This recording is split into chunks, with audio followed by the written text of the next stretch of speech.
working mums are considering leaving their job because of childcare costs. In the shadow of Parliament, a plea to those in power to end the horror this Halloween of monster costs for childcare.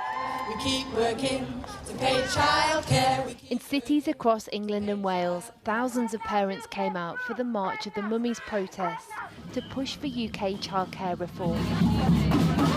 If you want to keep working, then you've got to put your child in childcare and you just can't afford it. How much are we talking? Mine at the moment is 4 days a week. It's like £1,600 a month. It's pricey. I work in the NHS. The basic salary in the NHS for anyone starting there, qualified professional nurse, radiographer, and so on and so on and so on, costs as much as childcare. So then I'm basically paying to go into work.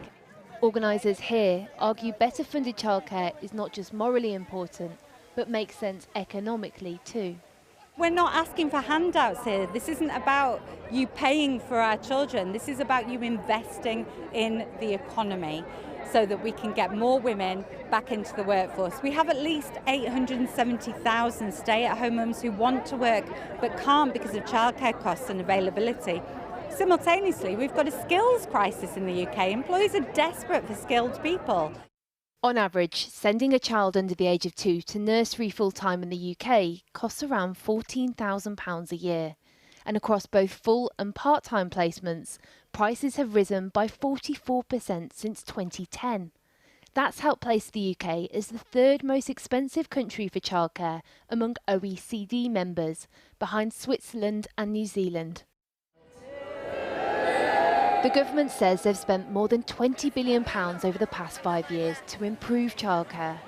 Much of the support that we have in place in England is directed at slightly older children, at 3- and 4-year-olds. And so we end up in a situation where the parents of the youngest children face the highest prices and have the least access to government support to help them with those.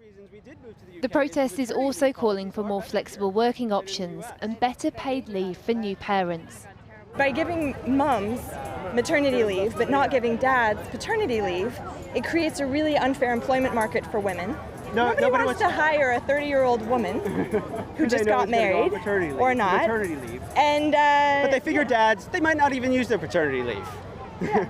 It's 2 weeks. If I'm applying for a job and he's applying for the job, who do you think they're going to hire?